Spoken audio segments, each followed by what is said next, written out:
The film begins with a young boy who is asleep, having a nightmare. In the dream, he is near water and his toys are sinking. Then he himself starts to drown. Suddenly, he wakes up in fear from this nightmare, only to see a cut on his stomach from which water is pouring out with pressure. Is this just the boy's phobia, a nightmare, or is there a real paranormal issue affecting him? Who is this boy? And what is the truth behind this terrifying scene? Let's find out as we move forward in the story.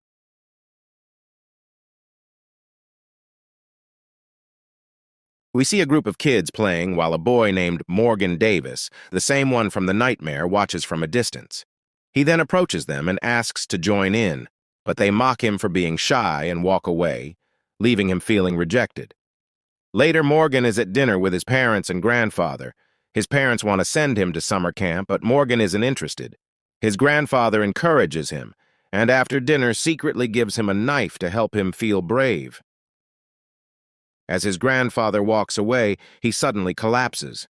Morgan and his parents rush to him. His mother calls for an ambulance, but before it arrives, his grandfather dies in front of him. Morgan is heartbroken. After the funeral, Morgan sits alone, holding the knife. His mother comforts him, and his father again encourages him to attend the camp. Eventually, the family takes Morgan to drop him off at the summer camp.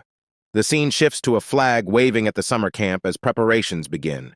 Workers are busy, and inside one cabin, we see Caswar and Lori sitting together, along with Avery. Rachel soon arrives, and then Franklin. Caswar steps outside and is confronted by Director Collins, who scolds him for being shirtless and behaving awkwardly, then sends him to work. Collins also sends Avery to help him. As the camp is set up, children start arriving. Morgan arrives with his parents, looking uneasy. His mother takes him to the registration counter where Rachel completes his entry. When she tries to accompany him inside, Rachel gently stops her, reminding her that parents aren't allowed beyond this point. She hugs Morgan goodbye and leaves. Now Morgan stands alone, watching the other kids walk into the camp. Rachel then takes him toward his assigned cabin. As the children enter, the camera focuses on cabin number 16.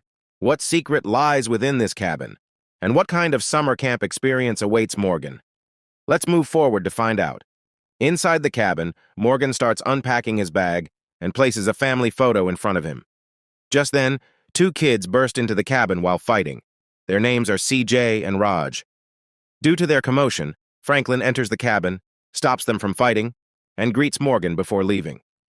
The scene shifts to another kid who is happily listening to music with his headphones on. Caswar and Avery walk up to him and check his entry card.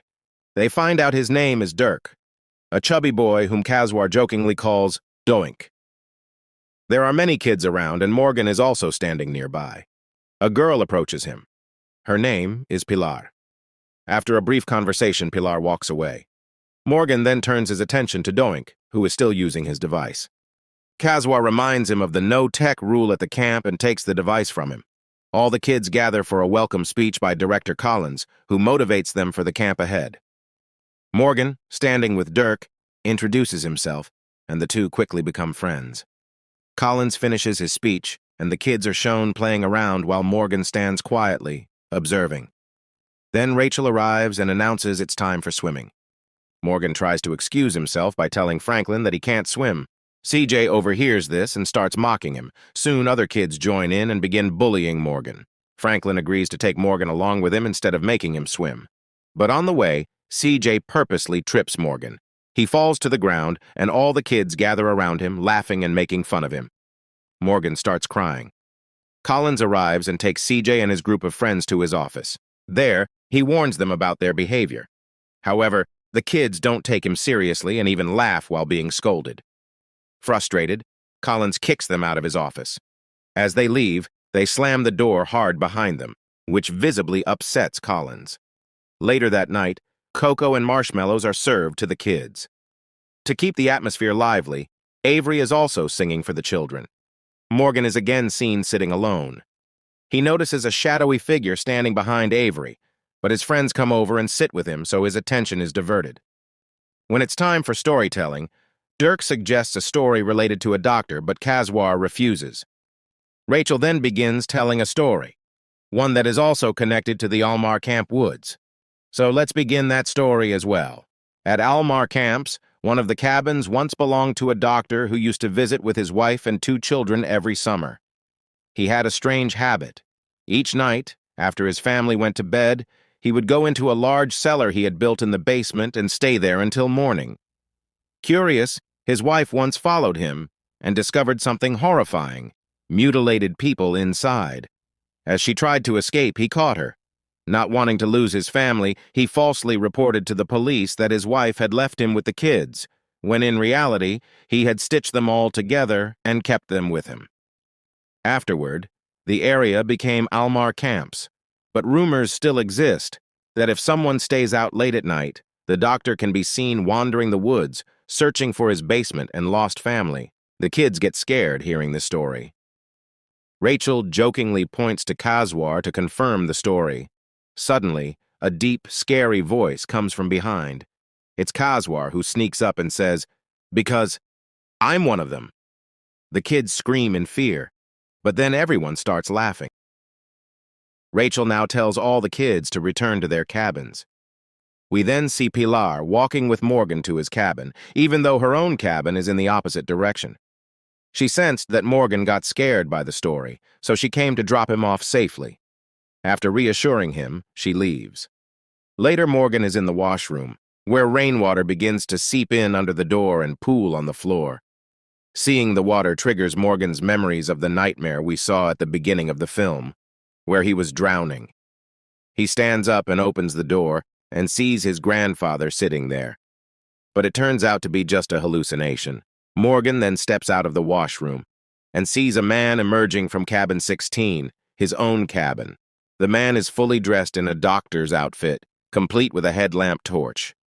As he walks out, Morgan, terrified, runs toward the other cabins and bursts into the one where Rachel and her team are gathered. Panicked, he tells them what he saw, but they dismiss it as his imagination. Rachel then sends Franklin with Morgan to safely escort him back to his cabin. Franklin calmly reassures him that the place is safe and helps him settle into sleep. The next day, all the kids are busy playing. When Morgan tries to talk to CJ, he rudely pushes him away.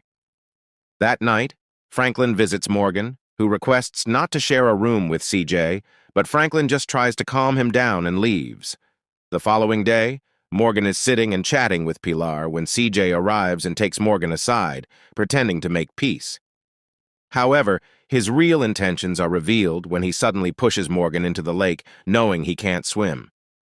Raj intervenes and scolds CJ, who reacts violently by punching him until Raj's nose starts bleeding, while Morgan struggles to stay afloat.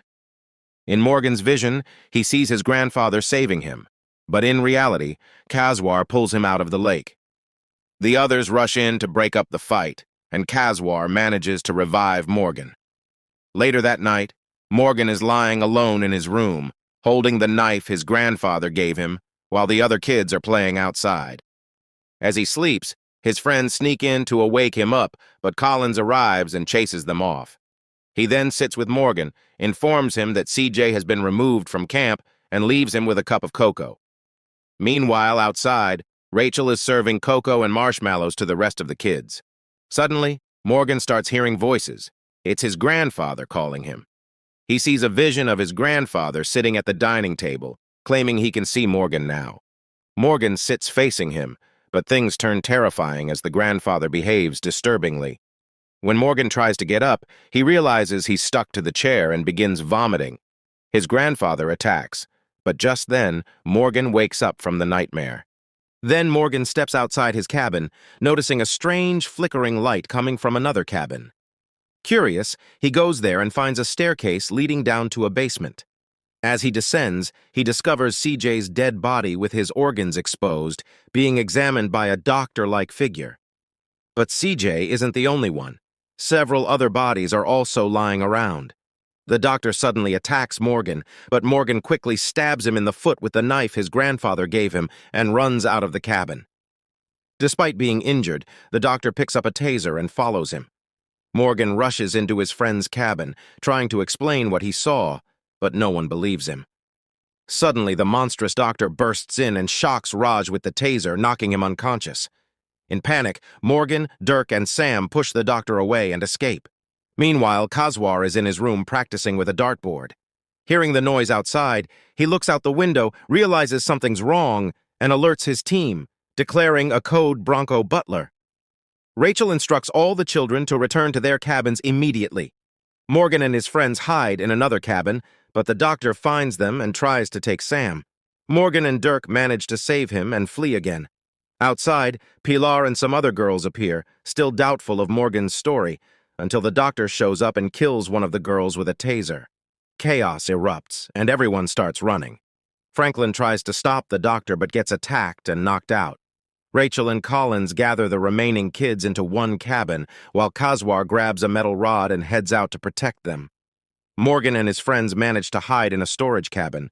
While trying to come up with an escape plan, the idea of swimming across the lake comes up. But Morgan refuses. He reveals his deep fear of water, explaining how, as a child, he once fell into a pool at home and nearly drowned. His grandfather saved him, but he still can't forget the trauma of not being able to breathe. As the group hides inside the cabin, someone knocks on the door. They all freeze, but it turns out to be Kazwar.